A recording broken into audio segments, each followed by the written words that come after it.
Hello everyone. Another day of எக்கா பாய்ஸில் உங்களை இன்வைட் பண்ணுறதுல ரொம்ப ஹாப்பியாக இருக்குது.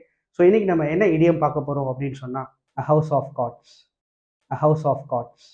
அ ஹவுஸ் ஆஃப் கார்ட்ஸ் அப்படின்னு என்ன அர்த்தம்? நார்மலாக கார்ட்ஸ்னால கட்டப்பட்ட ஒரு வீடு எப்படி இருக்கும்? அன்ஸ்டேபிளாக இருக்கும், ரொம்ப ஃப்ரெஜைலாகவோ வீக்காகவோ இருக்கும், எப்போ வேணாலும் கொலாப்ஸ் ஆகிடும் அப்படின்னு இருக்கும். இந்த ஒரு சுச்சுவேஷனை, இந்த ஒரு ரிலேட்டபிலிட்டியை எதுக்கு சொல்லணும்னாலும் நம்ம வந்துட்டு அதை ஹவுஸ் ஆஃப் கார்ட்ஸ் அப்படின்னு சொல்லலாம். சரி, ஃபார் எக்ஸாம்பிள், நான் கட்டின ஒரு புது கன்ஸ்ட்ரக்ஷன் பில்டிங் ஒன்று இருக்குது, அது ரொம்ப வீக்காகவும் ஃப்ரெஜைலாகவும் இருக்குது அப்படின்னா it's the house of cards அப்படின்னு சொல்லலாம். லா அண்ட் ஆர்டர் ரொம்ப மோசமாக போயிட்டு இருக்க ஒரு நாட்டில் அந்த கவர்மெண்ட் ஹவுஸ் ஆஃப் கார்ட்ஸ் அப்படின்னு சொல்லலாம். நான் ஸ்டார்ட் பண்ண பிஸ்னஸ் பேங்க்ரப்ட் ஆக போகுது, ரொம்ப லாஸுக்கு மேலே லாஸ் வருது அப்படின்னு சொன்னால் அந்த பிஸ்னஸை ஹவுஸ் ஆஃப் கார்ட்ஸ் அப்படின்னு சொல்லலாம். இந்த மூணு விஷயமே அன்ஸ்டேபிளாக இருக்குது, எப்போ வேணாலும் சரிஞ்சிடலாம், விழுந்துடலான்னு இருக்குது. இந்த மாதிரி ஒரு விஷயத்த சொல்கிறதுக்கு தான் நம்ம ஹவுஸ் ஆஃப் கார்ட்ஸ் அப்படின்ற இந்த இடியமை யூஸ் பண்ண போகிறோம். இதுக்கான சினானிமஸாக நம்ம 2 வேர்ட்ஸ் பார்க்க போகிறோம். அது என்னென்ன அப்படின்னு சொன்னால் ஃப்ரெஜைல் அண்ட் ஃபீபிள். ஃப்ரெஜைல் அப்படின்னு சொன்னாலும், ஃபீபிள் அப்படின்னு சொன்னாலும் ரொம்ப வீக்காக இருக்கிறது அப்படின்னு அர்த்தம். So that's it for today's recap bye. Thank you.